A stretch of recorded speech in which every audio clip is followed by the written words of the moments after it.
Chapter 8 of the Constitution of Kenya, Part 4, Procedures for Enacting Legislation. The making of law is not a technical ritual.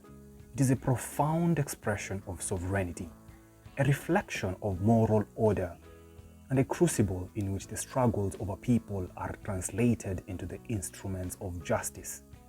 In Kenya, a nation forged through centuries of resistance, from anti-colonial uprisings to the persistent quest for accountable self-rule, legislative power carries the weight of both history and hope. Chapter 8, Part 4 of the Constitution situates this power within a framework designed to reconcile central authority with devolved autonomy, population representation with territorial equity, and deliberation with decisive action. To engage these articles is to witness the Constitution speaking to both memory and aspiration. It is a charter of liberation written into law. Article 109 marks the threshold of legislative power. Article 109, Exercise of Legislative Power. Clause 1. Parliament shall exercise its legislative power through bills passed by Parliament and assented to by the President. Clause 2. Any bill may originate in the National Assembly. Clause 3. A bill not concerning county government is considered only in the National Assembly and passed in accordance with Article 122 and the Standing Orders of the Assembly. Clause 3.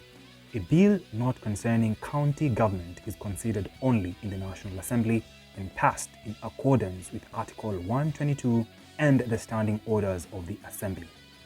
Clause 4.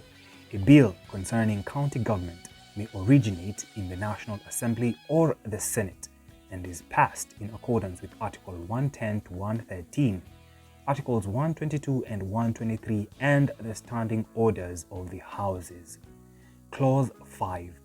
A bill may be introduced by any member of committee or the relevant House of Parliament, but a money bill may be introduced only in the National Assembly in accordance with Article 114. Here, Parliament is entrusted with the formal exercise of legislative power, and the President is recognized as a deliberative partner. This is not mere procedural design. It reflects a lesson learned from the liberation struggles of our continent. In the colonial and post-colonial eras, law was wielded as a tool of domination, with edicts imposed from above without consent or consultation. Article 109 enshrines a moral architecture that compels negotiation, reflection, and accountability. The rule that money bills originate only in the National Assembly is not a technical restriction, but a recognition of the intimate link between fiscal authority and social responsibility, an echo of Pan-African calls for self-determination in the allocation of communal resources. Article 110 confronts the question of local autonomy and territorial justice. Article 110, Bills concerning county government. Clause 1. In this Constitution, a bill concerning county government means A. A bill containing provisions affecting the functions and powers of the county governments set out in the 4th Schedule. B. A bill relating to the election of members of a county assembly or a county executive. And C. A bill referred to in Chapter 12 affecting the finances of county governments. Clause 2. A bill concerning county governments is A special bill, which shall be considered under Article 111 if 1. It relates to the election of members of a county assembly or a county executive, or 2. It is the annual county allocation of revenue bill mentioned in Article 218, or B, an ordinary bill which shall be considered under Article 112 in any other case. Clause 3. Before either House considers a bill, the Speakers of the National Assembly and Senate shall jointly resolve any question as to whether it is a bill concerning counties, and if it is, whether it is a special or an ordinary bill. Clause 4. When any bill concerning county government has passed by one House of Parliament, the Speaker of that House shall refer it to the Speaker of the other House. Clause 5. If both Houses pass the bill in the same form, the Speaker of the House in which the bill originated shall within 7 days refer the bill to the President for assent. In defining what constitutes a bill concerning county governments, and in distinguishing between special and ordinary bills, the Constitution institutionalizes respect for Kenya's pluralism. Just as African liberation movements resisted homogenizing domination, this article demands that national legislation accommodates local realities. The dual responsibility of the speakers of both houses to resolve disputes over the categorization of bills embodies a principle that resonates across African political thought. Authority is legitimate only when exercised with deliberative consent, attentive to diversity, and sensitive to the autonomy of constituent communities. Article 111, addressing special bills concerning counties, introduces mechanisms for extraordinary deliberation and consensus. Article 111, special bills concerning county governments. Clause 1. A special bill concerning a county government shall proceed in the same manner as an ordinary bill concerning county government, subject to Clause 2 and 3. And here is Clause 2. The National Assembly may amend or veto a special bill that has been passed by the Senate only by a resolution supported by at least 2/3 of the members of the Assembly. And here is Clause 3. If a resolution in the National Assembly to amend or veto a special bill fails to pass, the Speaker of the Assembly shall, within 7 days, refer the bill in the form adopted by the Senate to the President for assent. Here, the requirement of a 2/3 majority for amendment or veto is a reflection of the African ethic of supermajoritarian deliberation, a recognition that extraordinary interventions in governance demand extraordinary moral and political justification.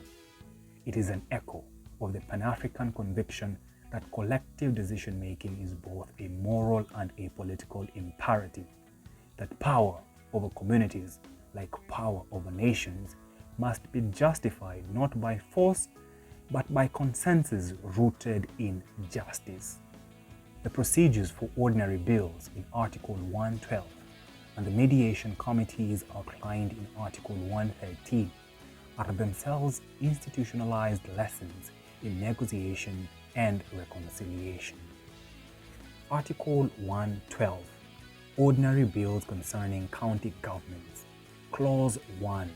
If one House passes an ordinary bill concerning counties and the second House A rejects the bill, it shall be referred to a mediation committee appointed under Article 113. Or B passes the bill in an amended form, it shall be referred back to the originating House for reconsideration. Clause 2.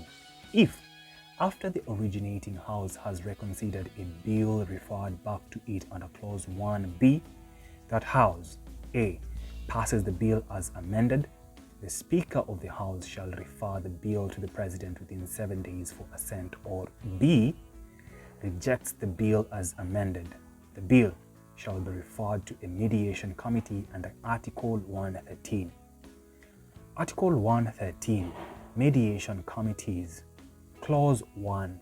If a bill is referred to a mediation committee under Article 112, the Speakers of both Houses shall appoint a mediation committee consisting of equal numbers of members of each House to attempt to develop a version of the bill that both Houses will pass. Clause 2. If the mediation committee agrees on a version of the bill, each House shall vote to approve or reject that version of the bill. Clause 3. If both Houses approve the version of the bill proposed by the mediation committee, The Speaker of the National Assembly shall refer the bill to the President within 7 days for assent. Clause 4. If the mediation committee fails to agree on a version of the bill within 30 days, or if a version proposed by the committee is rejected by either house, the bill is defeated. These structures transform legislative disagreements into structured dialogue, ensuring that disputes between houses do not become instruments of dominance, but opportunities for collective reflection. The 30-day limit for mediation, the equal representation of both houses, and the requirement of mutual approval echo the continent's long-standing commitment to dialogue as a tool for resolving conflict, a principle enshrined in liberation movements that emphasized consensus, dialogue, and a moral accountability as a prerequisite for freedom. Article 114 governing money bills embeds a recognition of the ethical stakes of fiscal power. Article 114 Money bills. Clause 1. A money bill may not deal with any matter other than those listed in the definition of a money bill in Clause 3. But before that, Clause 2. If, in the opinion of the Speaker of the National Assembly, a motion makes provision for a matter mentioned in the definition of a money bill, the Assembly may proceed only in accordance with the recommendation of the relevant committee of the Assembly, after taking into account the views of the Cabinet Secretary responsible for finance. And here is Clause 3. In this Constitution, a money bill means a bill other than a bill specified in Article 218 that contains provisions dealing with A. Taxes, B. The imposition of charges on a public fund or the variation or repeal of any of those charges, C. The appropriation receipt, custody, investment, or issue of public money, D. The raising or guaranteeing of any loan or its repayment, or E. Matters incidental to any of those matters. Clause 4. In Clause 3, tax, public money, and loan do not include any tax, public money, or loan raised by a county. Now here, the Constitution insists that taxation, appropriation, and borrowing are not mere administrative acts. They are instruments of moral and political responsibility. This echoes the broader African liberation ethos. Control over resources is inseparable from liberation itself.